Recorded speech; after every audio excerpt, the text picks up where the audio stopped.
Okay.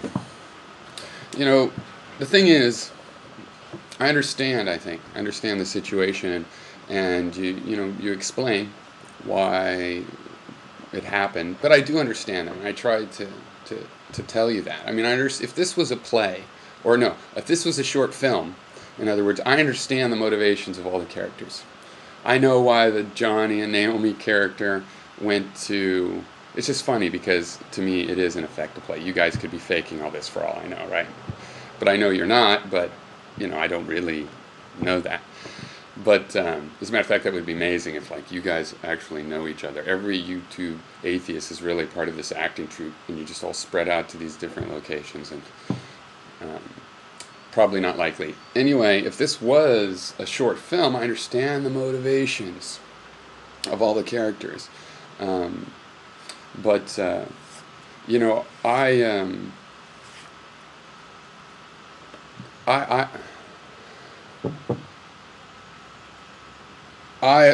also don't tend to bother about combing my hair, for videos anyway. It's a very low priority, or shaving. Actually, I gotta go shave.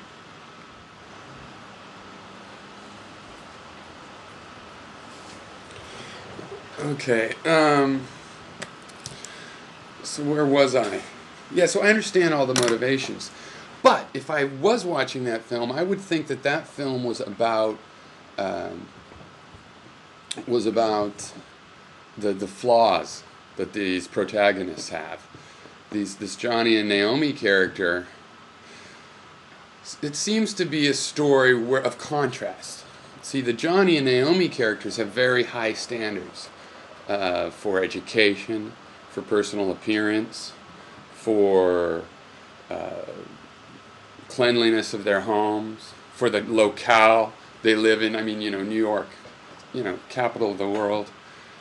New Jersey, the butt of jokes. I mean, seriously, this could, if somebody was writing this from scratch, they could use that. That would be what somebody should write this play.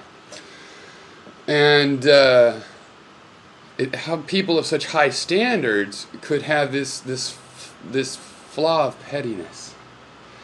And maybe that's the dynamic that you ride it with. It's the fact of somebody who takes themselves to having high standards. That can be an attitude where that means you have an attention to detail. To detail.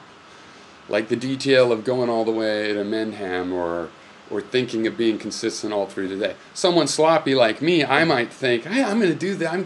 I'm going to Washington D.C. I'm going to make this little comment at every place I go, and I'd forget.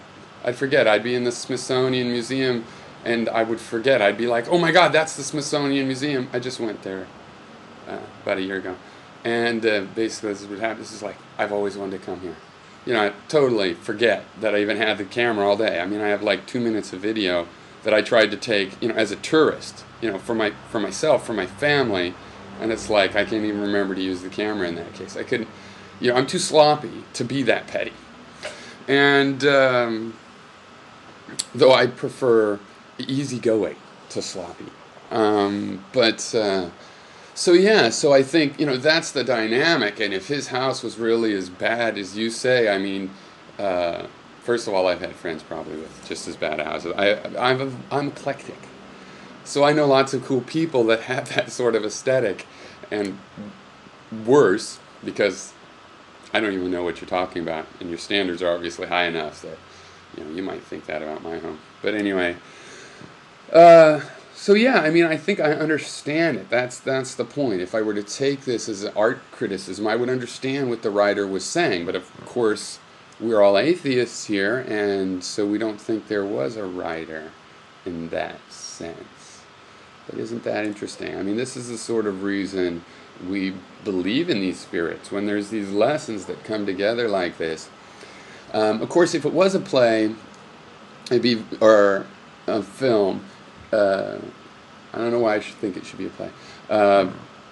It would be a little anticlimactic, for the dramatic part to be me on the internet going, yeah, that wasn't a good idea. There'd probably have to be some sort of a death, the neighbor would come out, and Gary would come out of the house. What are you guys doing? And the neighbor would shoot Gary, or Gary would shoot the neighbor. Or I think an accidental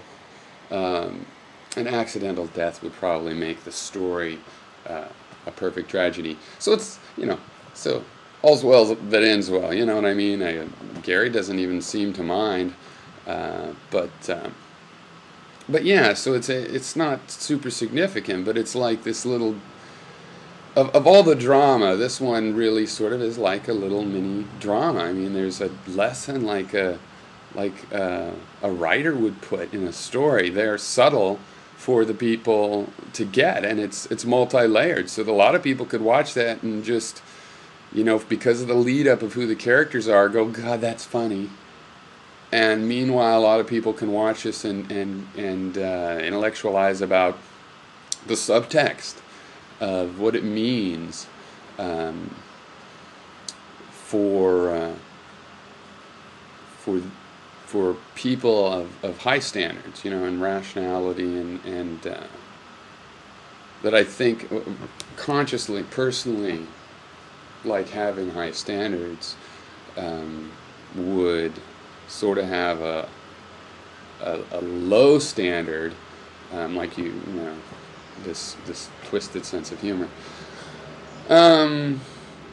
If it was anybody else, it could actually be a scary kind of thing. I mean, if this became common, or look at your comments. I mean, the people that are getting off on it, there's a scary element to that. It goes in a scary direction. You guys might be keeping it sane because it's just a little prank joke to you guys, and you're going to take it any further personally. But still, where it sits in the realm of things is like, if this was common, people thought this was okay, then that would seriously suck.